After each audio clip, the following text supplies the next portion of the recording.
আসসালামু আলাইকুম ওয়া রাহমাতুল্লাহ। কারবালার যুদ্ধ কেন হয়েছিল? তৎকালীন শাসক ইয়াজিদ রাসূল সাল্লাল্লাহু আলাইহি ওয়াসাল্লামের আদরের নাতি ইমাম হুসাইন রাদিয়াল্লাহু তাআলা আনহুর উপরে কেন ক্ষিপ্ত ছিল? কেন তাকে হত্যার জন্য 22,000 বাহিনী পাঠিয়েছিল?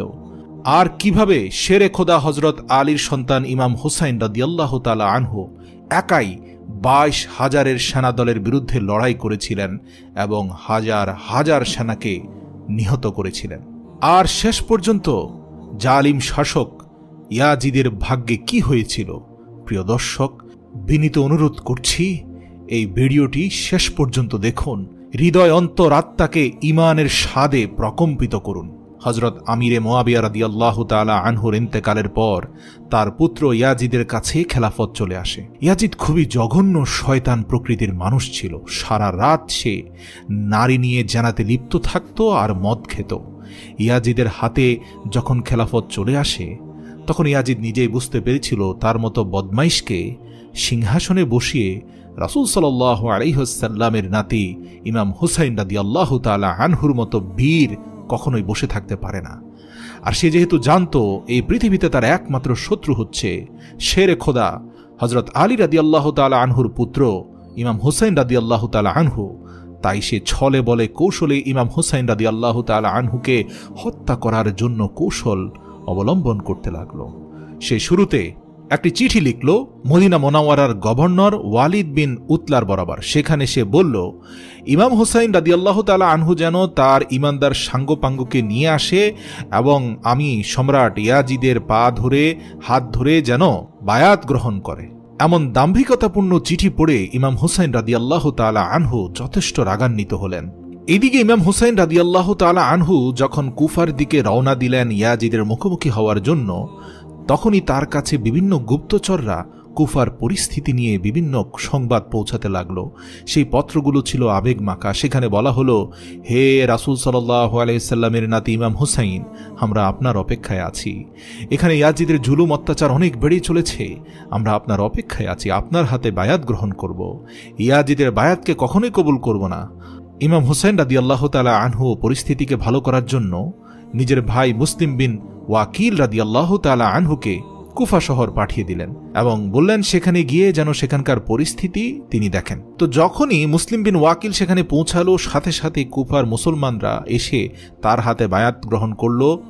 18,000 মানুষ তার বায়াত গ্রহণ করলেন এবং সবাই বললেন যে আমরা ইমাম হুসাইনের সাথে আছি, ইয়াজিদকে চিনি না।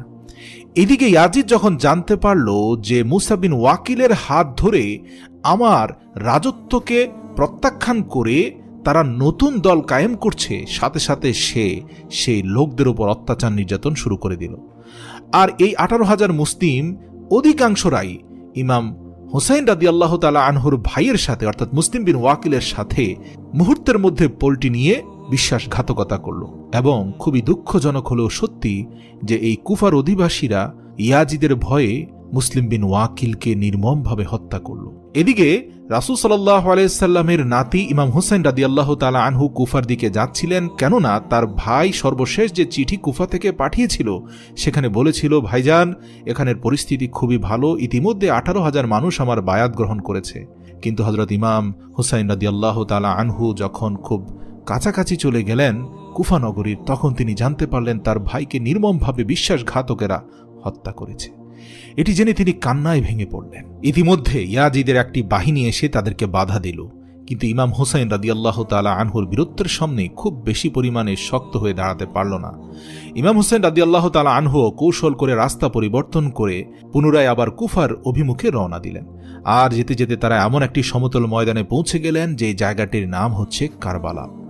তখন তিনি তার সমস্ত লস্করকে আদেশ দিলেন তারা যেন এখানেই তাবু করে। আর এমনইভাবে হযরত ইমাম হুসাইন রাদিয়াল্লাহু তাআলা আনহু কারবালার সেই ঐতিহাসিক ময়দানে পৌঁছে গেলেন।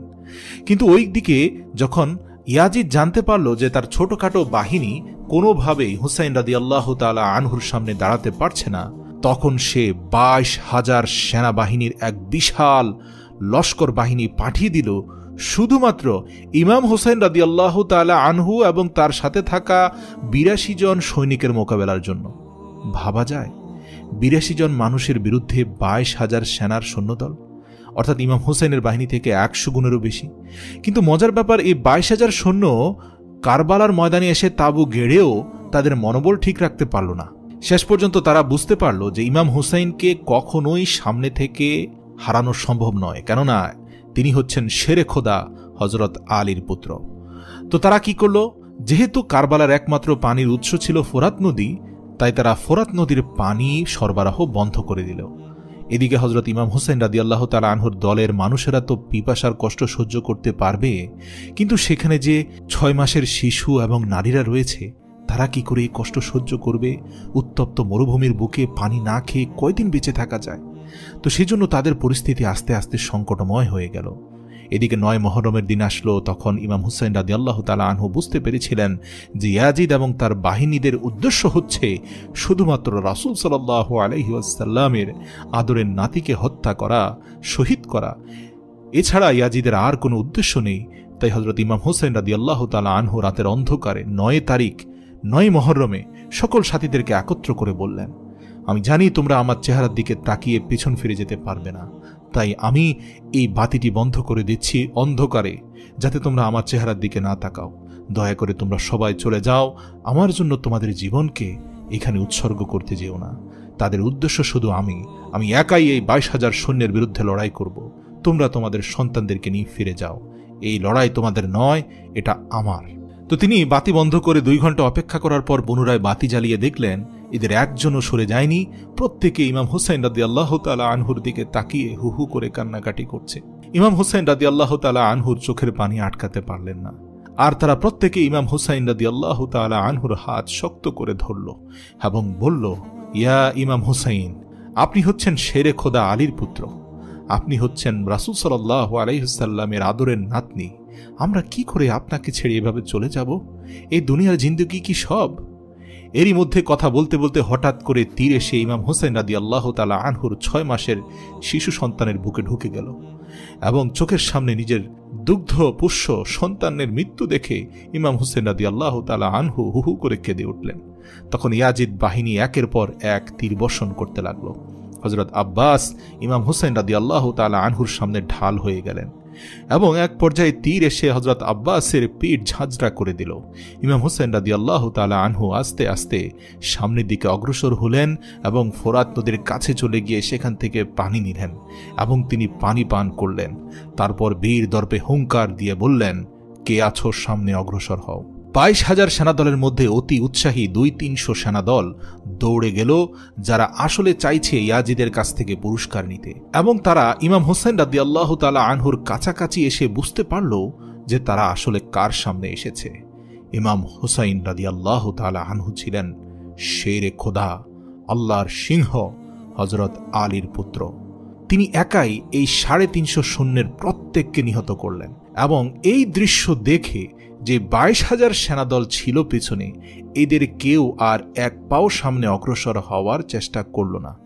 এতটাই ভয় পেয়েছিল, কেননা এটা একটা অস্বাভাবিক যুদ্ধ হয়েছিল যেখানে শত শত সেনা নিহত হয়েছিল শেরে খোদা হযরত আলীর পুত্র ইমাম হুসাইন রাদিয়াল্লাহু তাআলা আনহুর তরবারির ডগায়। যখন ইয়াজিদের বাহিনী বুঝতে পারল কোনোভাবে ইমাম হুসাইনকে সামনে থেকে হারানো সম্ভব নয়, এমনকি তীর চালিয়েও নয়, তো ইয়াজিদের বাহিনী অপেক্ষায় ছিল কখন হুসাইন রাদিয়াল্লাহু তাআলা আনহু নামাজের জন্য দাঁড়ায়, কেননা তারা ভালো করে জানে রাসূলের নাতি কোনোভাবেই নামাজ মিস দিতে পারে না। অতঃপর সময় এসে গেল।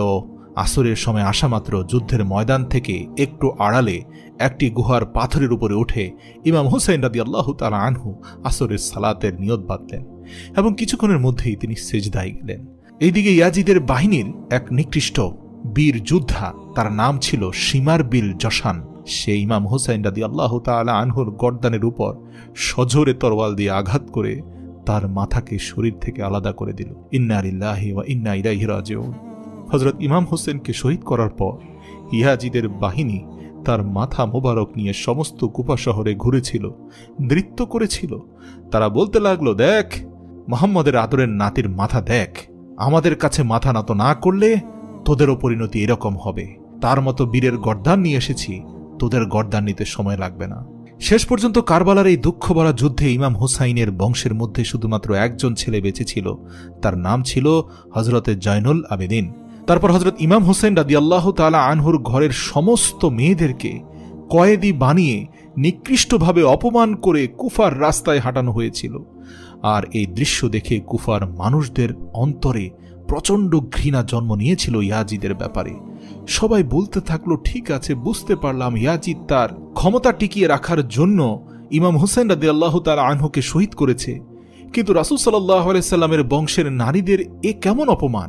কিন্তু মানুষ ছিল ভীত, কোনোভাবেই তারা ইয়াজিদের সামনে দাঁড়াতে পারছিল না। আর ইমাম হোসাইনকে শহীদ করার পর ইয়াজিদ ভেবেছিল এই পৃথিবীতে তার সামনে মাথা তুলে দাঁড়ানোর মতো আর কেউ নেই, আর সে কারণে সমস্ত পৃথিবী তার ভয়ে নতুন করে কেঁপে উঠবে। সে হুঙ্কার দিয়ে খুব জোরে সোরে ইমাম হোসেন রাদিয়াল্লাহু তাআলা আনহুর কেটে ফেলা মাথার উপরে আঘাত করে বলেছিল, কে আছে আমার সামনে দাঁড়াতে পারে?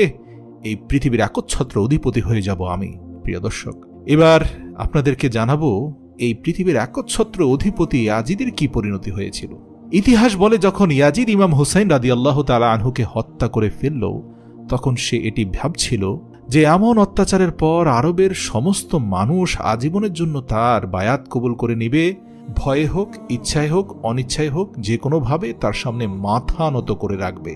কিন্তু ওই যে রাসূল সাল্লাল্লাহু আলাইহি সাল্লামের মেয়েদেরকে কুফার রাস্তা দিয়ে যখন বন্দি করে হেঁটে হেঁটে নিয়ে যাচ্ছিল, তাদেরকে ছড়ি মারছিল, অত্যাচার করছিল, রাসূল সাল্লাল্লাহু আলাইহি সাল্লামের বংশের মেয়েরা ছিল সম্মানিত নারী, তাদের মুখ দিয়ে তখন খুতবা বের হচ্ছিল। এই খুতবা শুনতে শুনতে মৃত মানুষগুলোর অন্তরে আবার ইমানি আত্মা জেগে উঠেছিল, সেটি আরেকবার নতুন করে জীবিত হতে লাগলো। আর এমনইভাবে ইয়াজিদের বিরুদ্ধে সেদিন থেকে ক্ষুদ্র আকারে পুনরায় আবার আন্দোলন শুরু হলো। সেই নারীদের খুতবায় সবাই ভেবে উঠল, ইসলাম আল্লাহর মনোনীত দিন, মুহাম্মদ মুস্তাফা সাল্লাল্লাহু আলাইহি ওয়াসাল্লাম আল্লাহর প্রেরিত রাসূল, আর নবীর বংশধর আল্লাহর সবচেয়ে প্রিয়। যে নবীর বংশের উপর জুলুম করছে তাকে বাদশা বলা সবচেয়ে বড় গুনাহ হবে। আর এজন্য মদিনাবাসীদের মধ্যে ইয়াজিদের বায়াত গ্রহণ করাকে অস্বীকার করল যারা বীর ইমানদার ছিল, যেটি দেখে ইয়াজিদ মদিনার উপরে আক্রমণ করে বসল। বলা হয়ে থাকে ইয়াজিদ 3 দিন পর্যন্ত মদিনার ভেতর লুটপাট করতে থাকে, এমনকি সে মসজিদে নববীতে নিজের ঘোড়াকে বেঁধে রেখেছিল যেখানে আল্লাহর রাসূল নামাজ পড়াতেন, নাউযু বিল্লাহি মিন যালিক। আর আসহাবে রাসূলের সন্তানদের সঙ্গে যতটা পারত সে দুর্ব্যবহার এবং অত্যাচার করতে লাগলো। আর এই কারণে মক্কা থেকেও ইয়াজিদের বিরোধিতা প্রখর হতে লাগলো। কিন্তু তবুও ইয়াজিদ যেন থামার পাত্র নয়। যখন জানল মদিনার পরে মক্কার লোকেরাও তার উপর ক্ষুব্ধ এবং তার বায়াত এখন আর গ্রহণ করতে চাচ্ছে না, কেননা ইমাম হোসাইনের কষ্ট বেদনা তাদেরকেও কাঁদাচ্ছে, এটা জানতে পেরে আবার ক্ষুব্ধ হয়ে মক্কাতেই আক্রমণ করে বসল ইয়াজিদ। ইতিহাস থেকে জানা যায় সেই ঘটনাকে হীরার ঘটনা বলা হয়ে থাকে। ইয়াজিদ এমন এমন কাজ করেছিল মক্কা আক্রমণ করে, যা এই পৃথিবীর বুকে আর কেউ রাসূল সাল্লাল্লাহু আলাইহি সাল্লামের ওফাতের পরে করেছে কিনা সন্দেহ। যে দৃশ্যগুলো দেখে মক্কাবাসীরা সবাই ইয়াজিদকে লানত দিয়েছিল, সে মক্কা মুকাররমা আক্রমণের পর মক্কা শরীফের চারপাশে আগুন লাগিয়ে দিয়েছিল। খানায় কাবাতে আগুন জ্বলতে দেখে মানুষ প্রচণ্ড মাত্রায় তার উপর ক্ষুব্ধ হয়ে ওঠে। যেদিন মক্কার চারপাশের গিলাফে ইয়াজিদ আগুন দিয়েছিল, সে আগুন খুব বেশিক্ষণ দীর্ঘস্থায়ী হয়নি। হঠাৎ করে দৌড়ে এসে মানুষজন পানি দিয়ে সে আগুন নিভিয়ে দেয়। মজার ব্যাপার, মক্কা মুকাররমার গিলাফে কোনো প্রকার ক্ষতি হয়নি, সেখানে কোনো কিছু পড়া যায়নি, কিন্তু দীর্ঘক্ষণ আগুন জ্বলে পরে নিভে গিয়েছিল। কিন্তু যখন থেকে আগুন নিভে যায় তারপর থেকে ইয়াজিদের পেটে আগুন জ্বলতে থাকে, অর্থাৎ ইয়াজিদ ভয়ঙ্কর রকমের এক রোগে আক্রান্ত হয়ে যায়। সেই রোগটা ছিল এত মারাত্মক যে সারাক্ষণ শুধু ইয়াজিদের পিপাসা লাগত। সে পিপাসায় অস্থির হয়ে যেত, শুধু বলতো, পানি দাও, পানি দাও, আমাকে পানি দাও। আর যখনই সে পিপাসার্ত কুকুরের মতো পানি পান করার জন্য উদ্গ্রীব হয়ে পানি পান করত, সাথে সাথে এই পানি তার পেটে গিয়ে তার নাড়ি ভুঁড়িকে জ্বালিয়ে দিত। যতক্ষণ পর্যন্ত না তার প্রস্রাব হতো ততক্ষণ পর্যন্ত এই পানি পেটের মধ্যে কাবা শরীফের গিলাফের আগুনের মতো জ্বলতে থাকত। তার সাম্রাজ্যের বড় বড় হাকিমরা পর্যন্ত পেরেশান হয়ে গিয়েছিল যে তাদের মহারাজের কি এমন রোগ হলো যে এই রোগটা সারাক্ষণ শুধু পেটের মধ্যে জ্বলতে থাকে। এদিকে পানির পিপাসা ছাড়া সে বাঁচেও না, আর পানি খেয়ে শুধু পেটের যন্ত্রণায় ভুগতে থাকে। এমন কোনো রাত ছিল না যে রাজদরবারের মানুষরা শান্তিতে ঘুমাতে পারত, কেননা সারা রাত ইয়াজিদ চিৎকার চেঁচামেচি করত, কষ্ট যন্ত্রণা সহ্য করতে না পেরে দেয়ালের সাথে নিজের মাথা বাড়ি দিত। মানুষ তার এমন অবস্থা দেখে বলতে লাগলো, এই আজাব হুসাইন ইবনে আলীকে পিপাসিত রাখার জন্য এসেছে। দেখ সেই সময়ের বাদশা, আজ তোর কি পরিণতি। এক বিন্দু পানির জন্য ছটপট করিস, আর সেই পানি খেয়ে পেটকে পুড়ে ফেলিস। অথচ রাসূল সাল্লাল্লাহু আলাইহি ওয়াসাল্লামের আদরের নাতি ইমাম হুসাইন এক ফোঁটা পানি তোদের কাছে চেয়েছিল, তোরা দিসনি। এর মধ্যে ইয়াজিদের পরিস্থিতি ভয়াবহ হয়ে গেল। তার শরীরে কোনো মাংস বলতে কিছুই ছিল না, শুধু হাড্ডিসার একটা কঙ্কাল হয়ে গিয়েছিল। একদিন সে তার সন্তানকে ডেকে বলল, হে প্রাণের সন্তান, তোমাকে বড়ই ভালোবাসি, আমি চলে যাচ্ছি, চলে তো যেতেই হবে। এরপর এই সিংহাসনকে তুমি দেখভাল করবে। এটি শুনে ইয়াজিদের পুত্র খুব ঘৃণার স্বরে বলল, এই সিংহাসনে হুসাইন ইবনে আলীর রক্ত লেগে আছে, আপনি ভাবছেন আমি এই সিংহাসনে বসব? লানত আপনার সিংহাসনের উপর। পিতা হিসাবে যতদিন আপনি বেঁচে ছিলেন ততদিন আপনার উপরে আপনার খেদমত করা আমার জন্য ফরজ ছিল। এমনকি আপনি বেঈমান হলেও সেটা ফরজ ছিল, সেটা আমি পালন করেছি। কিন্তু মানুষ হিসাবে আমি আপনাকে অনেক ঘৃণা করি। পৃথিবীর একমাত্র সন্তান আমি, যে পিতার রাজ্যকে ঘৃণা ভরে প্রত্যাখ্যান করলাম। এ কথা শুনে ইয়াজিদ পাগলের মতো হয়ে গেল। এক পর্যায়ে ইয়াজিদ সারাক্ষণ শুধু একটি পাথরের দিকে তাকিয়ে থাকত। যখন দেখতে পেল পানি খেলে তার পেটের ভিতরে নাড়িবুড়ি সব জ্বলতে থাকে, এমনকি ইয়াজিদ বাথরুমে গেলেও চিৎকার চেঁচামেচি করত। তো এ কারণে সে পানি খাওয়া বন্ধ করে দিল। এদিকে আস্তে আস্তে ইয়াজিদের শরীরটা একটা জীবন্ত কঙ্কাল হয়ে গেল। পিপাসার জন্য ছটপট করত, এর জন্য মাঝে মাঝে তাকে নেশাদ্রব্য দেয়া হতো। সারা রাত সে নেশা করত এবং তার নিজের সাথে একটি তার পোষ্য বানর ছিল। এক পর্যায়ে সেই বানরটি তাকে ছেড়ে জঙ্গলে চলে যায়। তখন সিপাহীরা বলল, হে মহারাজ, আপনিও না হয় জঙ্গলে গিয়ে সে বানরটাকে খুঁজুন। আসলে রাজ্যের সকল মানুষ এতটা বিরক্ত হয়ে গিয়েছিল, কেননা এদিকে আমিরের হুকুম পালন করতে হবে আর ওইদিকে আমিরের চিৎকার চেঁচামেচিতে তারা রাতে ঘুমোতে পারছিল না, তারাও অসুস্থ হয়ে যাচ্ছিল। তারা চাচ্ছিল কোনোভাবে ইয়াজিদ এই পৃথিবী থেকে বিদায় নিক, তাদেরকে স্বস্তি দিক। তাই সিপাহীরা কৌশল করে বলল, ইয়াজিদ, আপনি না হয় ঘোড়া নিয়ে আমাদের সাথে চলুন, আমরা জঙ্গল থেকে বানরটা খুঁজে বের করি। ইয়াজিদও রাজি হয়ে গেল, কেননা সে চাচ্ছিল কোনো না কোনোভাবে তার যন্ত্রণা সে ভুলে থাকতে। তো ইয়াজিদ তার সবচেয়ে প্রিয় ঘোড়াটিতে উঠল। মজার ব্যাপার, এটি ছিল ইমাম হুসাইন রাদিয়াল্লাহু তাআলা আনহুর ঘোড়া।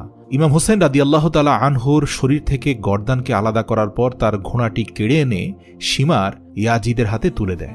তারপর থেকে সেই ঘোড়াতেই চলাফেরা করত ইয়াজিদ। অতঃপর সেই ঘোড়ায় চড়ে যখন জঙ্গলের দিকে যাচ্ছিল, হঠাৎ করে ঘোড়াটি একটি ডিগবাজি দিয়ে ইয়াজিদকে মাটিতে ফেলে দেয়।